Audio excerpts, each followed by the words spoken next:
నమస్తే, welcome to reflection news. నేను శర్మ. ఏదైనా మన పెద్దలు ఏమన్నారు? ఇంట గెలిచి రచ్చ గెలుచు అన్నారు. వాడు ఇంట్లో గెలవాలి మొదలు. విజయ్ తమిళనాడులో పార్టీని పెట్టిండు. ముఖ్యమంత్రి పార్టీ ఏర్పాటు దిశలో, ప్రభుత్వ ఏర్పాటు దిశలో ఆయన విస్తృతంగా ప్రయత్నాలు చేస్తుంటే ఇప్పుడు ఇక్కడ ఈ అర్ధాంగి గారు బాంబేసింది. ఏం బాంబు? హీరో విజయ్కి భారీ షాక్. విడాకులకు దరఖాస్తు చేసిన భార్య సంగీత.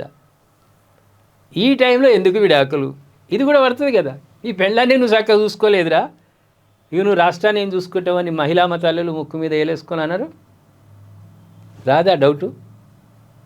అందుకే ఇంట గెలిచినాక రచ్చగెలు అంటారు. నీ ఇంట్లో కుంపడి పెట్టుకున్నాక నువ్వు ఎక్కడ మొత్తం రాష్ట్రం అంతా నేను ఇంటింటికి ఏసీలు పెడతా అంటే ఎవడు నమ్ముతాడు? ఇంటనే కుంపడి రగులుతున్నది కదా. ఏమంటారు? ఒకసారి డీటెయిల్స్లోకి వెళ్దాం. తమిళ సూపర్ స్టార్, తమిళ వెట్రి కలగం పార్టీ టీవీకే అధినేత దళపతి విజయ్కి వ్యక్తిగత జీవితంలో పెద్ద ఎదురుదెబ్బ తగిలింది. 25 ఏళ్ల తమ వైవాహిక బంధానికి ముగింపు పలకాలని కోరుతూ ఆయన భార్య సంగీత విడాకుల కోసం కోర్టును ఆశ్రయించారు. భర్త విజయ్ తనకు నమ్మక ద్రోహం చేశారని ఆరోపిస్తూ ఆమె ఈ పిటిషన్ దాఖలు చేయడం తమిళ సినీ రాజకీయ వర్గాల్లో సంచలనంగా మారింది. రాజకీయ వర్గాల సంచలనం ఏం కాదు, మిగతా పార్టీ వాళ్ళకు ఇప్పుడు ఆయుధం అది. డిఎంకేకు మిగతా పార్టీలు బుచ్చి పార్టీలు ఉంటాయి కదా, వాళ్ళకి ఇప్పుడు ఏఐడిఎంకే, డిఎంకే, తర్వాత ఇంకేమున్నాయి పార్టీలు, వీళ్ళకి ఇప్పుడు ఆయుధం దొరికినట్టుగా. విజయ్ నువ్వేం ప్రచారం చేస్తావు, నువ్వేం అధికారంలోకి వస్తావు, నీ పెళ్ళాన్ని నువ్వు చక్కగా చూసుకోలేదని ఆయుధం దొరికింది వాళ్ళకు. సంగీత దాఖలు చేసిన పిటిషన్ను చెంగల్పట్టు ఫ్యామిలీ కోర్టు విచారణకు స్వీకరించింది. భర్త విజయ్కు ఒక నటితో వివాహేతర సంబంధం ఉంది. 2021లో ఈ విషయం తాను గుర్తించినట్లు ఆమె తన పిటిషన్లో పేర్కొన్నారు. ఈ ఆరోపణల నేపథ్యంలో ఏప్రిల్ 20వ తేదీన వ్యక్తిగతంగా కోర్టుకు హాజరు కావాలని విజయ్కి న్యాయస్థానం నోటీసులు జారీ చేసింది. 1999 ఆగస్టులో విజయ్ సంగీత వివాహం జరిగింది. వీరికి ఒక కుమారుడు, కుమార్తె ఉన్నారు. అయితే గత కొంతకాలంగా వీరిద్దరూ విడివిడిగా ఉంటున్నారని ప్రచారం జరుగుతోంది.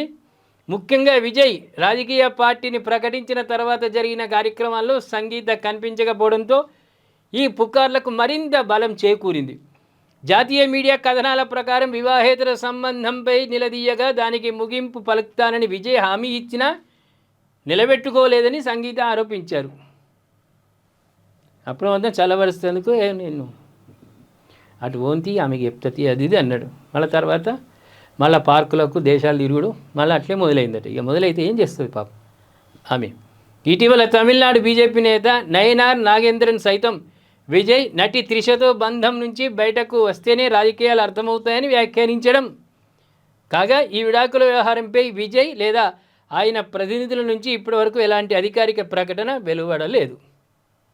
నటి నేను మరోసారి చెప్పా పాపం బాగుండదు, ఎందుకంటే ఆమె మహిళ కాబట్టి.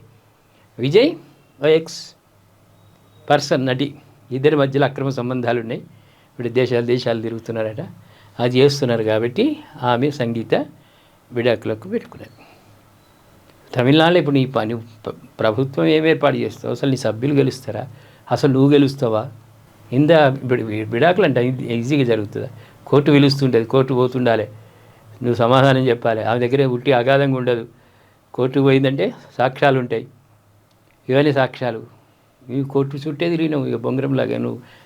నువ్వేం ప్రచారం చేస్తావు, నువ్వేం అధికారంలోకి వస్తావు? ప్రేక్షకులారు ఏమంటారు మీరు? ఇంటే గెలవంది రచ్చ గెలుచుడు వేస్ట్. ఇంటనే కుంపడి ఆయన కుంపడి తయారాయి సంగీత గారి ఆధ్వర్యంలో. ఇక నువ్వేంది రాష్ట్రాన్ని వెళ్తావు? ప్రేక్షకులారా మీరు కొంచెం విజయ్ సంగీత వ్యవహారంపై మీరు స్పందించండి. అదేవిధంగా కామెంట్ రూపంలో ఘాటుగా స్పందించండి. సబ్స్క్రైబ్ చేసుకోండి, షేర్ చేయండి.